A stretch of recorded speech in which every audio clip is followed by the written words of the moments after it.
I spent most of my time this week in the Judiciary Committee, of which I am a member. As you know, President Trump nominated Judge Neil Gorsuch for a position on the United States Supreme Court. Judge Gorsuch is currently a federal Court of Appeal judge on the United States Court of Appeals for the 10th Circuit, which is right below the Supreme Court. We spent, 30 to 50 hours in committee questioning Judge Gorsuch this week. And by we, I mean all the Democrats and all the Republicans on the Judiciary Committee. We asked him just about every question you could possibly ask him. And we asked him in a full, open, transparent meeting so everybody could hear his answers. I'm going to vote for Judge Gorsuch, and I'm going to do so enthusiastically. I'm going to do so without hesitation, and I'll tell you why. I'm convinced, after questioning this man and hearing others question him and listening to his answers for dozens of hours, that he will be an excellent Supreme Court justice. A couple of things are clear to me. Number one, he's whip smart. He has degrees from Oxford, from Columbia, from Harvard. Now, admittedly, those aren't LSU, but they're pretty good schools. I have read probably 20 of his opinions from start to finish. He's written over, or been a part of over 2,000, actually I think about 2,700 as a Court of Appeal judge. The opinions that he has authored are very well written. He writes in a clean, crisp style so that anybody can understand him. The main reason I'm going to support and vote for Judge Gorsuch's confirmation is the fact that I agree with his judicial philosophy. He believes that the parties to a case shouldn't matter. He believes justice should be blind. He believes that a party's status or wealth or power shouldn't matter in reaching a result in a dispute before him. He also believes that judges should interpret the law as best they can, as best they understand it, not rule in cases based on a judge's personal policy preferences.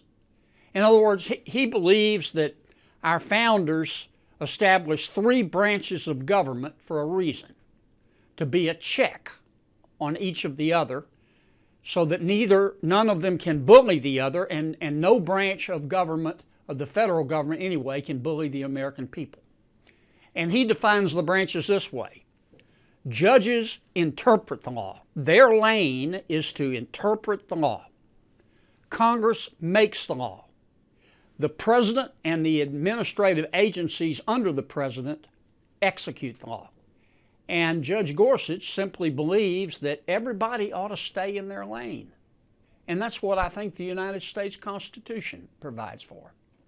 Let me say one other thing about Judge Gorsuch. And this is important too. He has a judicial temperament. He's kind, that's clear. We spoke to, 15 or 20 of his former law clerks. They all said the same thing. And he had law clerks who were liberals, who were conservatives, who were moderates. They all said the same thing. He's just a good guy. That he's humble. He's nice to work with. He respects the litigants. He respects everybody. He's got a good judicial temperament. And the final reason I'm going to vote for him, certainly not the most important, but not insignificant, he loves to fish. He's a fly fisherman, and I like to fly fish too. Now, he's from Colorado. He's a cowboy. He's a Westerner.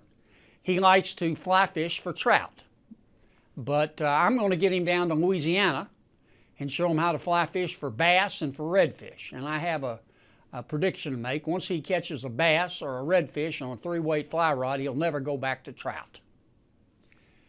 Let me end on a serious note. My heart goes out to the family of Sergeant Sean Anderson, who gave his life for for the people of Louisiana and the people of America, trying to protect us. I don't know if I'll ever make it to heaven. I hope I do. But if I do, then the first question I'm going to ask God is why bad things happen to good people. Sean Anderson was a good person.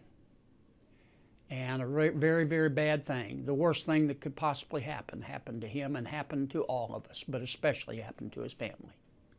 And all I can say is I am deeply, deeply sorry. And if you're a praying person, as I am, I hope you'll say a prayer, and in that prayer you'll thank God for the life of Sean Anderson, the life he led, and you'll ask God to be with his family, because they're in a lot of pain. Thank you for joining me for Keeping Up with Kennedy. If you have any questions about issues before Congress or you'd like to contact my office, you can visit us at www.kennedy.senate.gov.